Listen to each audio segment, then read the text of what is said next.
ਸਲਾਮੁਅਲੈਕੁਮ ਜੀ। ਤੁਹਾਡਾ ਭਰਾ ਜਵੇਦ ਬਾਦ ਚੱਠਾ ਪੰਜਾਬੀ ਸਾਂਝਾਂ ਤੋਂ ਅੱਜ ਅਸੀਂ ਆਪਣੇ ਪਿੰਡ ਜਾ ਰਹੇ ਹਾਂ।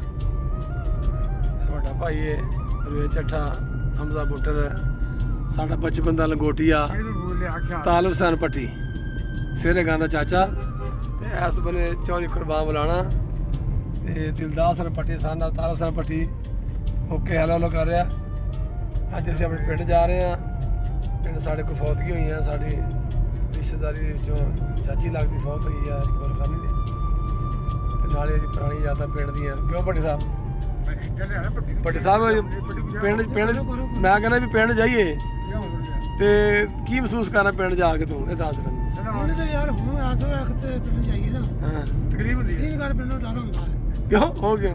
ਬੰਦੇ ਨਹੀਂ ਆ ਗਏ, ਜਿਹੜਾ ਹਾਲਾਤ ਬਣਿਆ ਪਿੰਡ ਦਾ, ਕੋਈ ਬੰਦਾ ਬਹਿੰਦਾ ਹੀ ਨਹੀਂ, ਕੋਈ ਨਹੀਂ ਬਹਿੰਦਾ। ਭੱਟੀਆ ਬੰਦੇ ਹੈ ਹੀ ਕੋਈ ਨਹੀਂ, ਬੰਦੇ ਸੌਣ ਦਾ ਲੈ ਕੇ ਰਾਜੀ ਨਹੀਂ ਕਿਸੇ ਨਾਲ। ਬੰਦੇ ਉਹਨੇ ਖਤਮ ਹੋ ਗਏ, ਮਾਰ ਖੱਪ ਕੇ। ਪੁਰਾਣੇ ਬੰਦੇ ਮੁਹੱਬਤ ਪਿਆਰ ਕਰਨ ਵਾਲੇ ਬੰਦੇ ਹੋ ਸਨ ਨਾ, ਗੱਲ ਕਰੇ ਯਾਰ।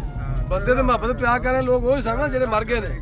ਅੱਗੋਂ ਤਾਂ ਸਾਰੀ ਨਵੀਂ ਪੌਦ ਆ ਗਈ, ਹਰ ਕਿਸੇ ਨੂੰ ਆਪੋ ਤਾਂ ਪੈ ਗਈ, ਖੂਨ ਸਫੈਦ ਹੋ ਗਿਆ ਮੇਰਾ ਵੀ। ਇਹਦੇ ਅੱਗੇ ਬੜੇ ਮਜ਼ੇ ਆਉਂਦੇ, ਹੁਣ ਪਿੰਡ ਵਾਲੇ ਡਰ ਲੱਗਦਾ।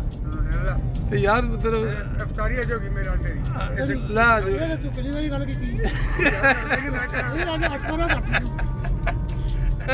ਨਹੀਂ ਕੱਲ ਦੀ ਅਫਤਾਰੀ ਸਾਡੀ ਵੀ ਨਾਲ ਹੈ। ਮਿਹਰਬਾਨੀ ਨਾਲ ਮੈਂ ਨਹੀਂ ਕਰਦੀ। ਮੈਂ ਕੀ ਨਾ ਅਫਤਾਰੀ ਸਾਡੀ ਵੀ ਨਾਲ ਕਿ ਕੱਲੀ ਪੱਟੀ ਦੀ ਆ? ਨਹੀਂ ਮੈਂ ਆਪੇ ਕਰ ਲਿਆ, ਤੇਰੀ ਮਿਹਰਬਾਨੀ। ਨਹੀਂ ਭੱਟ ਸਾਹਿਬ ਤੂੰ ਮੈਨੂੰ ਦੱਸ ਵੀ ਤੂੰ ਪਿੰਡ ਦਾ ਗਿਲਾ ਕੀਤਾ? ਪਿੰਡ ਦੇ ਬੰਦੇ ਚੰਗੇ ਹੈ ਵੀ ਨਹੀਂ ਯਾਰ। ਕਿਤੇ ਹਨ ਜੇ ਉਹ ਹਨ, ਉਹ ਘਰੋਂ ਨਿਕਲਦੇ ਬਾਹਰ। ਮਤਲਬ ਉਹ ਚੀਜ਼ਾਂ ਖਤਮ ਹੋ ਗਿਆ, ਖਲੂਸ ਪਿਆ ਖਤਮ ਹੋ ਗਿਆ। ਕੋਈ ਮਜ਼ਾ ਨਹੀਂ ਆਉਂਦਾ, ਪਰੇਸ਼ਾਨੀ ਆ ਮਾਨੋ ਸਾਨੂੰ ਉਹ ਪਿੰਡ ਦੀ ਯਾਦ ਖਿੱਚ ਕੇ ਲੈ ਜਾਂਦੀ ਆ। ਲੈਣ ਤੇ ਜਾਂਦੀ ਹੈ। ਮੋ ਜਾਣੇ ਤਾਂ ਪਿੰਡ ਜਾ ਕੇ ਸਕੂਨ ਮਹਿਸੂਸ ਹੁੰਦਾ ਸੀ, ਮਿੱਟੀ ਵੇਖ ਕੇ, ਉਹ ਘਰ ਵੇਖ ਕੇ, ਉਹ ਲੋਕ ਵੇਖ ਕੇ। ਲੇਕਿਨ ਪਿੰਡਾਂ ਥਾਂ ਦੇ ਵਿੱਚ ਅਸੀਂ ਪਿੰਡੋਂ ਜਾਈਦਾ ਦਿਲ ਤੇ ਸਾਡਾ ਥੋੜਾ ਜਿਹਾ ਆਪਣਾ ਸਕੂਨ ਆਉਂਦਾ ਹੈ। ਲੇਕਿਨ ਦੁੱਖ ਦਾ ਵੀ ਹੈ। ਦੁੱਖ ਦਾ ਤੇ ਭੜੀਆ ਫਿਰ ਆਏ ਕੀ ਕੀਤਾ ਜਾਵੇ। ਉੱਥੇ ਹੁਣ ਜੰਮਣ ਭਾਅ ਉੱਥੇ ਆ, ਰਕਬਾ ਉੱਥੇ ਆ, ਮਾਲ ਡੰਗਰ ਉੱਥੇ ਆ, ਰਿਸ਼ਤੇਦਾਰੀ ਉੱਥੇ ਆ, ਪੁਰਾਣੇ ਲੋਕ ਉੱਥੇ ਨੇ, ਕਬਰਾਂ ਉੱਥੇ ਸਾਡੇ ਵੱਡਿਆਂ ਦੀਆਂ। ਕੀ ਕਰੀਏ? ਇਹ ਚੀਜ਼ਾਂ ਜਿਹੜੀਆਂ ਨਾ ਪੁਰਾਣੀਆਂ ਛੱਡਾਂ ਜਿਹੜੀਆਂ ਹੁੰਦੀਆਂ ਸੀ ਕੋਲ, ਉਹ ਅਜੇ ਵੀ ਹੁਣ ਤੇ ਉਹਨਾਂ ਨੂੰ ਯਾਰ ਹੁਣ ਮਤਲਬ ਕਿਹੜੀਆਂ ਕੋਠੀਆਂ ਪਾ ਕੇ, ਕਾਰਾਂ 'ਚ ਬਹਿ ਕੇ ਸਕੂਨ ਨੇ, ਜੇ ਖੋਤੀ ਰੇਹੜੀ ਤੇ ਬਹਿ ਕੇ, ਗੱਡਿਆਂ ਤੇ ਬਹਿ ਕੇ, ਤੇ ਲੂੰਗੀ ਪਾ ਕੇ, ਮਤਲਬ ਲੂਣ ਵਿੱਚ ਰੋਟੀ ਖਾ ਕੇ ਏਡਾ ਸਕੂਨ ਸੀ। ਗਿਆ ਜੇਬ 'ਚ ਰੁਪਈਆ ਵੀ ਹੁੰਦਾ, ਸਕੂਨ ਬੜਾ ਹੁੰਦਾ।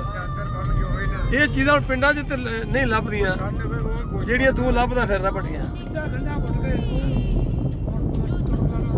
ਮਿਰਚਾ ਪਾ ਕੇ ਜਿਹੜਾ ਚੌਕੀ ਰੋਟੀ ਦਾ ਸਮਾਨ ਨਹੀਂ ਉਹ ਕਿੱਥੇ ਸਵਾਦ ਭੱਟੀਆਂ ਲੱਭਦਾ। ਹਾਲਾਂਕਿ ਉਦੋਂ ਇਹਦੀ ਮਤਲਬ ਦੇਸੀ ਖੁਰਾਕ ਇਹੀ ਹੈ ਨਾ, ਜਿਹਦੇ ਆਟੋਮੈਟਿਕ ਜਿਹੜੀਆਂ ਨਾ ਸਾਰੀਆਂ ਬਿਮਾਰੀਆਂ ਖਤਮ ਹੁੰਦੀਆਂ। ਬੰਦੇ ਬਾਜੀ ਫਾਸਟ ਫੂਡ ਖਾ, ਬੰਦੇ ਪੁੱਛੋ ਕਿਹਨੇ ਪੈਂਦੇ ਕੋਲ ਨਿਆਣੇ ਵੀ ਕੋਈ ਹਾਲ ਬਣਿਆ। ਪੁੱਛਿਆ ਨਹੀਂ ਨਿਆਣਾ ਦੇ ਪੱਲੇ ਸ਼ਾਹ ਕੋਈ ਨਿਆਣੇ ਜੋ ਨਹੀਂ। ਦਿਲਦਾਰ ਭੱਟੀ ਤੇਰਾ ਕੀ ਖਿਆਲ ਹੈ ਵੀ ਪਿੰਡ 'ਚ ਜ਼ਿੰਦਗੀ ਬਿਹਤਰ ਹੈ ਸ਼ਹਿਰਾਂ 'ਚ ਬਿਹਤਰ ਹੈ? ਕੁਛ 50-50 ਮੇਰੇ ਖਿਆਲ ਚ ਰਹੇਗਾ। ਅੱਛਾ ਤੇਰਾ ਖਿਆਲ ਕਹਿੰਦਾ ਕਿ ਪਿੰਡਾਂ ਦਾ ਮਾਹੌਲ ਵੀ ਅਗਰ ਚੰਗਾ ਪਿੰਡ, ਚੰਗੇ ਰਿਸ਼ਤੇਦਾਰ, ਚੰਗੇ ਦੋਸਤ, ਚੰਗੇ ਲੋਕ ਹੋਣ ਤੇ ਫਿਰ ਪਿੰਡ ਦੀ ਜ਼ਿੰਦਗੀ ਸ਼ਹਿਰ ਨਾਲੋਂ ਬਿਹਤਰ ਹੈ। ਬਿਹਤਰ ਹੈ। ਤੇ ਜੇ 50 ਦਾ ਮਤਲਬ ਹੈਗੀ ਆ ਵੀ ਜੇ ਰੋਹ ਰੱਪਾ ਤੋਂ ਬਚਣਾ ਵਾ, ਕਦੂਰਤਾਂ ਤੋਂ ਬਚਣਾ ਹੈ, ਝੁੜਕੜਾਂ ਤੋਂ ਬਚਣਾ ਹੈ, ਜ਼ਿਆਦਤੀਆਂ ਲੜਾਈ ਤੋਂ ਬਚਣਾ, ਤੇ ਫਿਰ ਸ਼ਹਿਰ ਠੀਕ ਹੈ। ਤੇ ਫਿਰ ਜੇ ਸਹੂਲਤਾਂ ਜਾਣੀਆਂ ਤੁਸੀਂ, ਜੇ ਹਸਪਤਾਲ ਕੋਈ ਨਹੀਂ ਸਹੂਲਤਾਂ ਤਾਂ ਅੱਜ ਕੱਲ੍ਹ ਪਿੰਡ ਵੀ ਬੜੀਆਂ ਹੋ ਗਈਆਂ। ਸਹੂਲਤਾਂ ਪਿੰਡ ਦੀ ਬਿਜਲੀਆਂ ਆ ਗਈਆਂ, ਉਹ ਤਾਂ ਬਿਜਲੀਆਂ ਕੋਈ ਨਹੀਂ ਸਨ। ਉਹ ਤਾਂ ਜਾਂ ਪਾਣੀ ਮਿੱਠੇ ਨਹੀਂ ਸੀ ਹੁੰਦੇ, ਹੁਣ ਪਾਣੀ ਮੇਰਾ ਦੇਣ ਆ ਕੇ 50-50 ਚਾਹੀਦਾ। ਹਾਂ ਮਤਲਬ ਪਿੰਡ ਦੀ ਜ਼ਿੰਦਗੀ ਵੀ ਬਿਹਤਰ ਹੈ। ਬਿਹਤਰ ਵੀ ਹੈ। ਤੇਰਾ ਖਿਆਲ ਹੈ? ਨਹੀਂ ਵੀ ਬਿਹਤਰ। ਲਓ ਜੀ ਜਿਹੜੇ ਲੋਕ ਪਿੰਡ 'ਚ ਰਹਿ ਰਹੇ ਉਹਨਾਂ ਨੂੰ ਮੁਬਾਰਕ ਹੋਵੇ। ਪਿੰਡ ਰੱਸੀ